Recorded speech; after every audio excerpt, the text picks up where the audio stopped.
Hello, this is Chef John from foodwishes.com with a special guest, Uncle Bill here. Today we are making some homemade pasta, or as it's known around here, they call it homemades. I don't know why. That's just what they call it. We're going to make some homemade fettuccine. There is the pasta dough recipe. But don't write that down. Go to the website, get all the ingredients as usual, and here we go. Uncle Bill's going to do this right on a cutting board. What is that, wood? That's a Formica. He uses a Formica cutting board. All right, any surface will do. Cold surface is nice. If you have marble, that'll work. Plywood works. Anything works. So you put 2 1/3 cups of regular flour down. All right, you could use semolina or a combination of semolina and regular flour, but we're going to go with all-purpose this time. We're going to put in some salt. Very important. You don't put the salt, you're going to have a very flat dough. That's a tablespoon of oil, and I believe that was a teaspoon of salt. And into this well he made with the fork, we're going to crack 2 whole eggs. Those are large eggs? Those are large eggs. Okay. Now what you're going to do here, very carefully, you're going to beat those eggs without destroying your nice well. Because if you break the walls of the well here, you're going to have running eggs on the board and then you got a mess. So you want to slowly incorporate the flour. And I'd say he did that for about 1 minute to 2 minutes. And then he added the last ingredient, which is water. Which I forgot how much, but you'll check the site. Was that 1/3 of a cup? 1/4 of a cup. 1/3 of a cup of water.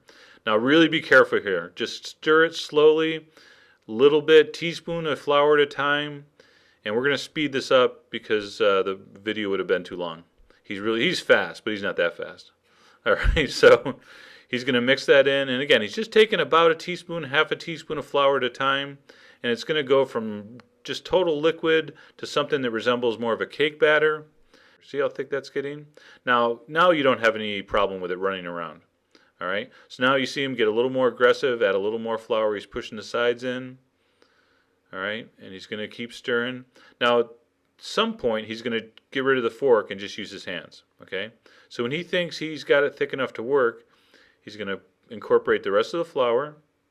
And if you're careful, you're not going to have a bunch of dough all stuck to your hands because his fingers are in the flour. He's just gently pushing it into that wet dough underneath. All right, and now, of course, we're going to give it a little bit of a kneading to make it smooth and elastic, and that's what really gives pasta its nice texture. So once it comes together, you're going to knead that just like bread. All right, keep cleaning off your fingertips. Make sure all the flour and dough is getting kneaded together. And I don't know, how long did you knead this? About 5-6 minutes? Yeah, all of that. All right, so you're going to knead this, and again, what you're looking for, and believe it or not, all that flour on that board, see, this is about 5 minutes later, all that dough on that board got incorporated. And once it's incorporated, you're not done. You got to go another 3 or 4 minutes, because what you want is something soft and elastic, not sticky, but soft and elastic. You'll see when he pokes it here. All right, it kind of bounces back a little bit. See, that's just what you're looking for. Now what you want to do is you want to let this rest. Very important step a lot of people miss. So form it into a ball, put it right back on your cutting board, and at room temperature, what you want to do here is just cover this with something. He's going to use a bowl, and let it rest for minimum 20 minutes. All right. So put a bowl on it, let it rest. Now what happens is it's resting, the starches and the flour hydrate with that water, and it just makes for a much nicer texture and a lot easier to work with. We're going to use a mechanical pasta maker. So you're going to cut off a piece. He's going to shape it into a kind of a square, because if it starts square, it ends up square. On the largest setting, now I asked him what number that was on. What did you say? I said it was the largest setting. Yeah, large. He said it doesn't have numbers. So if you're asking me for a number, we got no numbers for you. So whatever the largest setting is, put it through. Notice how he folded in the 2 ends to make it square. And that's it. So he cut the hunk of pasta. How big was that? About 1.5 pounds, you said? 1.5 pounds. 1.5 pounds of pasta. We got about 8 or 9 squares that size. Now, he turned the press or the pasta roller down half, so it was half as thin, and he put it through 2 more times. And that was the thickness that he wanted to cut his fettuccine at. So that's personal preference. You can crank that thing down, make it paper thin if you want. Around here we like it a little thicker. So he put each of those pieces through twice, once on each side, and then we were ready to cut our pasta.